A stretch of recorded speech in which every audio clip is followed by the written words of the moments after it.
बिस्मिल्लाहिर्रहमानिर्रहीम।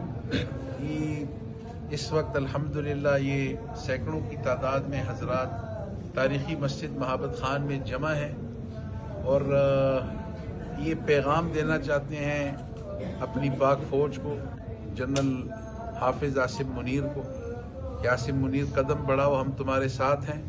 ईरान का जो पाकिस्तान के ऊपर ईरान ने हमला किया है, खैबर पुख्तनख्वा के और खुसूसन पेशावर के गयूर पुख्तून और मुसलमान भाई जो हैं उसकी शदीद अल्फाज में मजम्मत करते हैं और ये वाक़या यकीनन मैं समझता हूँ कि ये दहशतगर्दी है, खुली दहशतगर्दी है और गोया कि ईरान ने ख़ुद ये पहल करके अपनी मुनाफिकत का ये सबूत दिया है कि उसका आलम इस्लाम और मुसलमान ममालिक के लिए रवैया क्या है।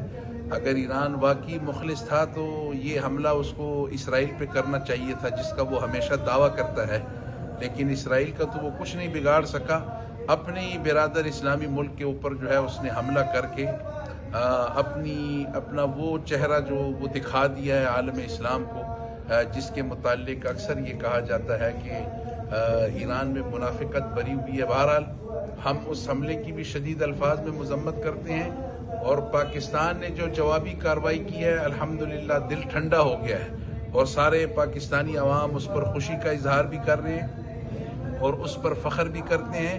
और अल्हम्दुलिल्लाह जितनी भी हमारे पाक फ़ौज के जवान हैं, पाकिस्तान की पूरी कौम और ये पूरे अवाम ये पाक फ़ौज के शाना बशाना हैं और ये खड़े हैं इंशाअल्लाह। और जब भी हमारी ज़रूरत पड़े तो ये सारी कौम और सारे पश्तून इसके लिए भी तैयार हैं कि इंशाअल्लाह जहाँ पे पाक फ़ौज का पसीना बहेगा इंशाअल्लाह हम पश्तून अपना खून वहाँ पे बहाएंगे इंशाअल्लाह। पाकिस्तान जिंदाबाद, इस्लाम पाइंदाबाद।